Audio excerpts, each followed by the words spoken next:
साथियों नमस्कार, मैं हूं एसआर गोखले। स्वागत है आपका मेरे इस यूट्यूब चैनल पर। आज इस वीडियो में हम चर्चा करेंगे पुलिस कार्रवाई में जांच और विवेचना में क्या अंतर होता है। तो साथियों आप सभी जानते होंगे पुलिस दो प्रकार की कार्रवाई करती है, या तो जांच करती है या विवेचना करती है। तो ये दोनों ही शब्द बहुत महत्वपूर्ण है और इनमें क्या अंतर होता है इसको हम बारीकी से समझेंगे। यह वीडियो खास तौर पर उन लोगों के लिए इम्पोर्टेंट है जो विवेचना कार्य में नए नए शामिल हुए हैं।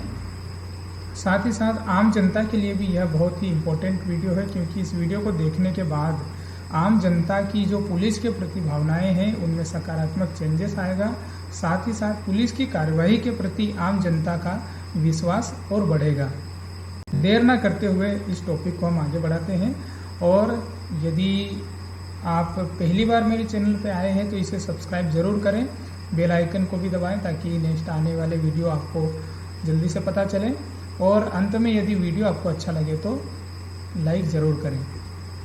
आगे बढ़ते हैं। उस टॉपिक को हम सबसे पहले समझेंगे कि जांच से क्या आशय होता है। तो जैसा कि आप स्क्रीन पर देख रहे हैं, वह कार्रवाई जो किसी भी तथ्य, घटना या सबूतों को परखने के लिए पुलिस करती है उसे जांच कहा जाता है। जैसे कि शिकायत आवेदन बहुत सारे होते हैं, फरियादी या तो अपनी शिकायत थाने पर करता है, तो शिकायतों में जैसे शिकायत आवेदन होता है, और दूसरा मर्ग मृत्यु की जांच होती है। इस प्रकार की पुलिस कार्रवाई करती है।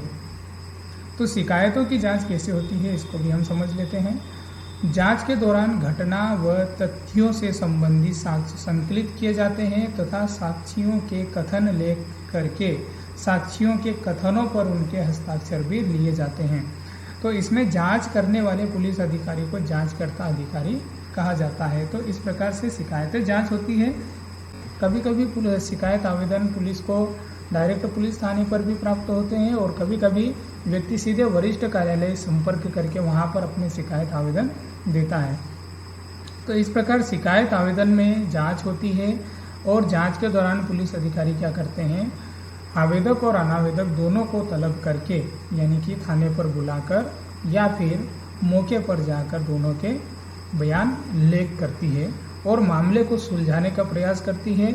यदि मामला नहीं सुलझता है तो फिर अनावेदक के खिलाफ अपराध कायम करके और कानूनी कार्रवाई उसमें आगे करती है।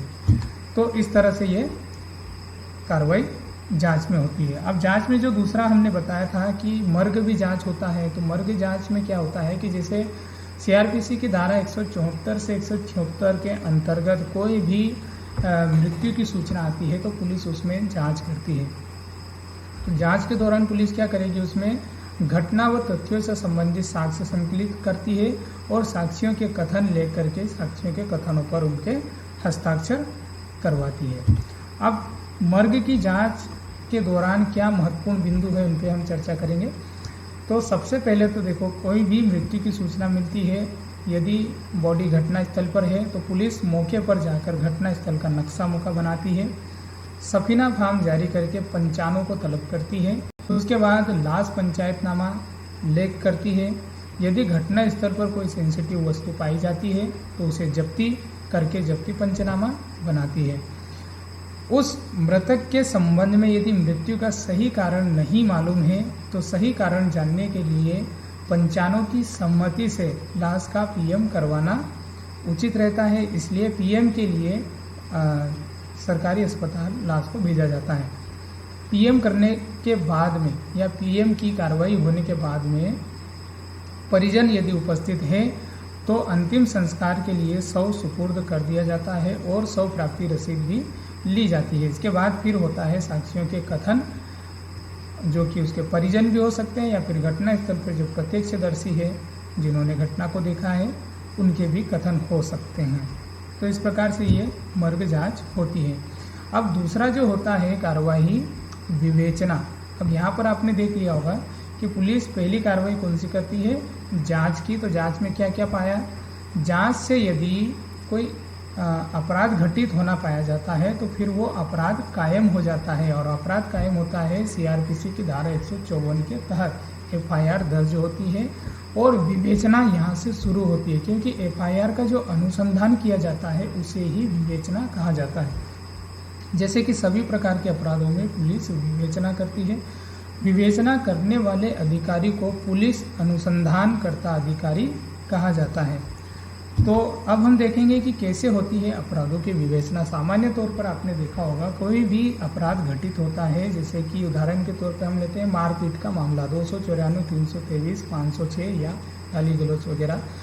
इस प्रकार से यदि किसी के साथ घटना होती है तब एफआईआर दर्ज होती सीआरपीसी की धारा 154 के तहत, और उसमें एफआईआर दर्ज होने के बाद संबंधित बीट प्रभारी उसकी विवेचना करता है, तो एफआईआर को लेकर फरियादी को तलब करता है और बाकी की जो प्रोसेस है वो करता है। एक इसी टॉपिक पर मैंने एक केस स्टडी का वीडियो मैंने अपने चैनल पर डाला है, उसकी लिंक मैं डिस्क्रिप्शन में दे दूँगा, आप उसको एक बार ज़रूर देखें, वहाँ से आपको पता चलेगा विवेचना किस प्रकार की होती है।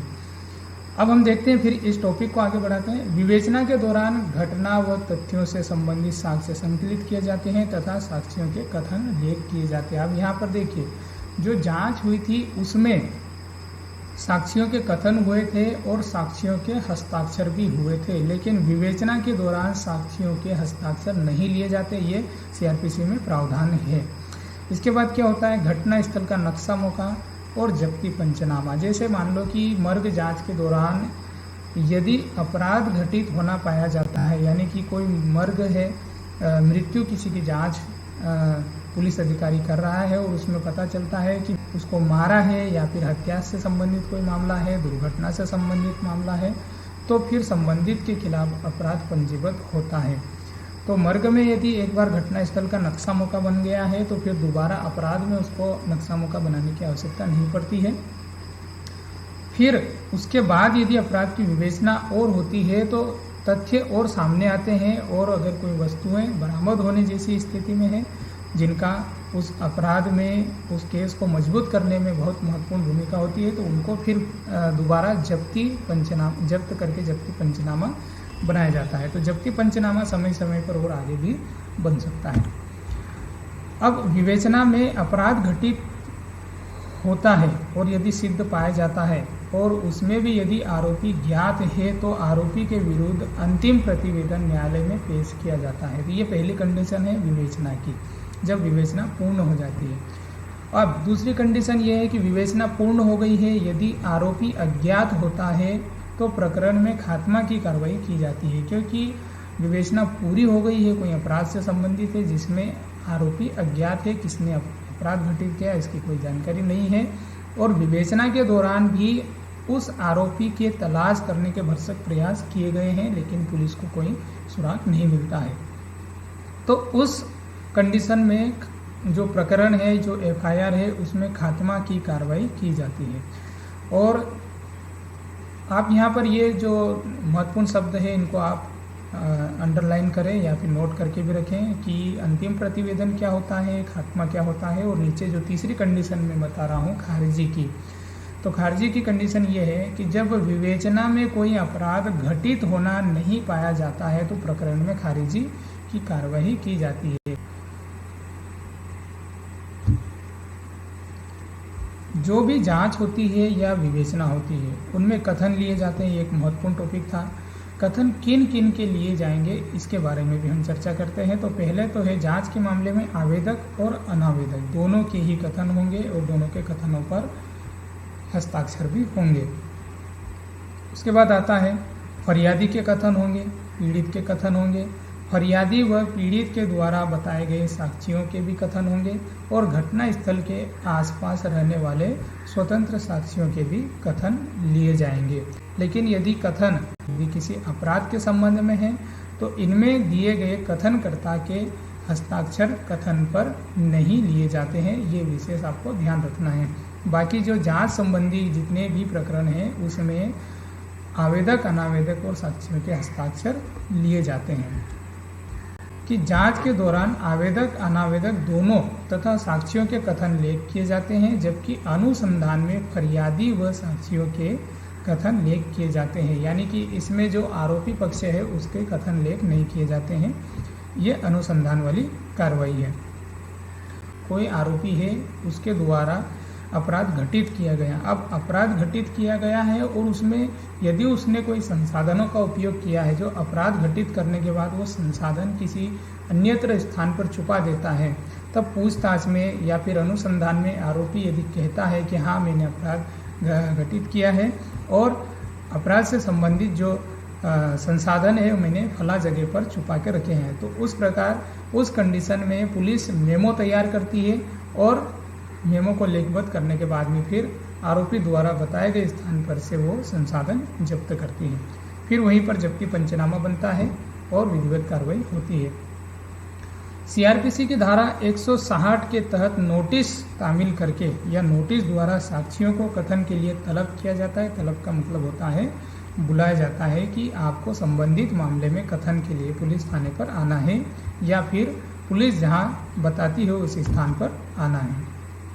कथन लेख करने का अधिकार किन किन को है, इसके बारे में भी हम चर्चा करते हैं क्योंकि ये भी बहुत महत्वपूर्ण टॉपिक है। शिकायतों की जांच जैसे कि आगजनी, गुम इंसान, गुम हुए मवेशी आदि के मामले में प्रधान आरक्षक या उससे ऊपर के अधिकारी कथन लेख कर सकते हैं। लेकिन मर्ग वाले मामले में, जो मर्ग जांच के मामले हैं, उनमें परिस्थिति अनुसार विभिन्न स्तर के अधिकारियों को कथन लेख करने का अधिकार होता है। तो ये कौन कौन से मामले होते हैं मर्ग जांच में, वो देख लेते हैं। यदि मृतक या मृतिका नाबालिग लड़की है या नवविवाहिता है, नवविवाहिता का मतलब ये है कि उसकी शादी से 7 वर्ष के अंतर्गत यदि उसकी मृत्यु हो जाती है उस कंडीशन में, तो इसमें इस तरह की जांच में कथन लेने का अधिकार कार्यपालिक मजिस्ट्रेट को होता है और डीएसपी रैंक के अधिकारी को होता है। दूसरा मामला आता है मरणासन कथन। मरणासन कथन यानी कि जो ऐसा कोई व्यक्ति है जो मृत्यु की अवस्था प्राप्त करने की स्टेज पर है, तो उस दौरान उसके कथन लिए जाते हैं ताकि उसके साथ जो घटना घटी है उसके बारे में वह कुछ जानकारी बता सकें। तो सामान्य तौर पर यह भी जो राजपत्रित अधिकारी होता है यानी कि कार्यपालिक मजिस्ट्रेट, तहसीलदार, उप तहसीलदार या फिर डॉक्टर साहब भी उपस्थित है, वह भी मान्य होता है, उनके सामने भी कथन लेख किया जा सकता है, वो भी लेख कर सकते हैं। और इनकी उपस्थिति अगर नहीं है तो कोई भी पुलिस अधिकारी मरणासन कथन लेख कर सकता है। SC/ST एक्ट के मामले में इसमें भी राजपत्रित अधिकारी ही कथन लेख करेंगे।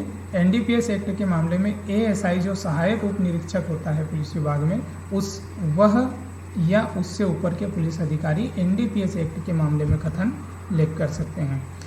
जेल के अंदर यदि किसी की मृत्यु होती है तो उस कंडीशन में मजिस्ट्रियल जांच होती है, तो इसलिए मजिस्ट्रेट को ही पावर होता है उससे संबंधित कथन लेने का।